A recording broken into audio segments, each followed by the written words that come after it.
नमस्कार। आज मैं आपको बताने जा रहा हूं parts of speech. Parts of speech का मतलब होता है वार्तालाप के अंग। अब वार्तालाप के अंगों को जाने बिना वार्तालाप संभव ही नहीं है, क्योंकि जब उसके अंग ही नहीं तो वार्तालाप भी नहीं। इस बात को समझो, क्योंकि स्कूलों में, कॉलेजेस में, हर जगह बच्चे पढ़ते हैं और वो पढ़ाई ऐसे करते हैं जैसे एग्जाम देने हो। But what about conversation? That's why this is the main reason they are totally, completely, entirely nil in conversation.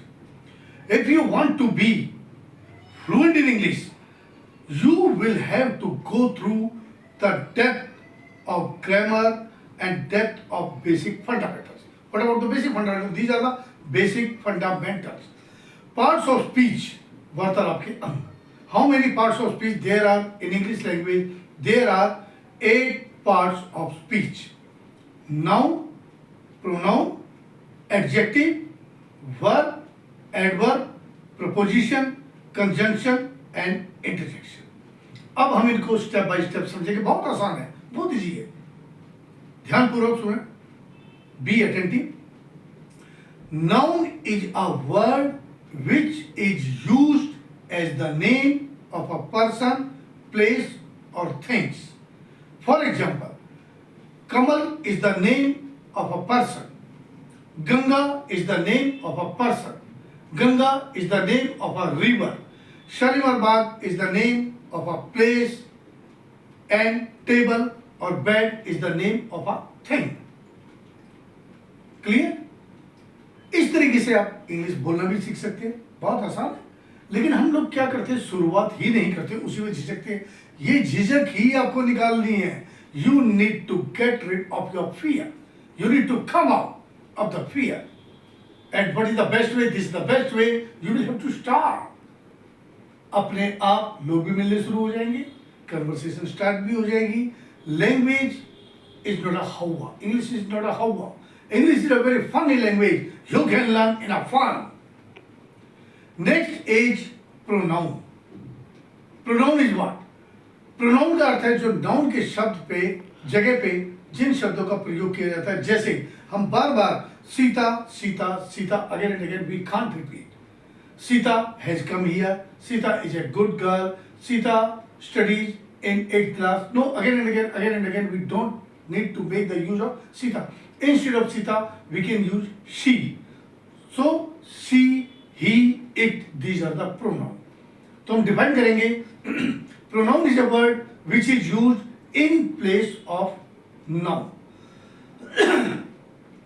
For example, he, she, it, they, them, their. Next is adjective. Adjective is what? An adjective is a word which is used to qualify or disqualify either noun or pronoun. जो noun या pronoun की विशेषता, खूबी या उसके गुण के साथ साथ दोष बताता है, that is an adjective. An adjective is a word which is used to qualify either noun or pronoun. For example, Sita is a beautiful girl. Beautiful is an adjective. Mohan is a bad boy. Bad is an adjective. Clear? Next is verb. Verb is what? Verb is a word which is used to express action, emotions and feelings. For example, she is crying. Crying, ing लग गया, that is a verb. Ram plays cricket in the park early in the morning. Here, play word is a verb. Play, come, go, these are the verb. Adverb. An adverb is a word which is used to qualify of a verb. जो क्रिया verb यानी क्रिया की भी विशेषता बताता है, कमी या खूबी। For example, Gagan runs fast. Fast is an adverb. Sita runs slow. Slow is an adverb. Clear? Next is preposition. Preposition का मतलब है नाउन और प्रोनाउन में संबंध स्थापित करता है, वो होता है preposition. For example, Hari is sitting on the table. Own word has set the relation between Hari and table. So it's a preposition. Preposition is a word which is used to set the relation between noun and pronoun. Clear? Above, below, under, just like a cat is sitting under the table. Under is a preposition. Why? Because under word is setting the relation between table and cat. Right? Next is preposition. Sorry. Conjunction. Conjunction is what? Conjunction is a word which is used to join two words, sentences and clauses. Two words like Ram and Sham. दो word को जोड़ दिया और दो sentence को जोड़ेंगे. Ram is playing, Mohan is playing. Ram and Mohan are playing. दो sentence जुड़ गए. अब क्वेश्चन अराइज होता है कि क्लोज होता क्या है. Close is a part of a sentence but it's not a complete sentence. It's incomplete sentence. It would be completed the moment it would be added by another phrase, another sentence. For example, मैं बाजार जाऊंगा, तुम बाजार जाओगे. न केवल मैं बल्कि आप भी बाजार जाओगे. Not only we but also you will go to the market. न मैं बाजार जाऊंगा, न तुम बाजार जाओगे.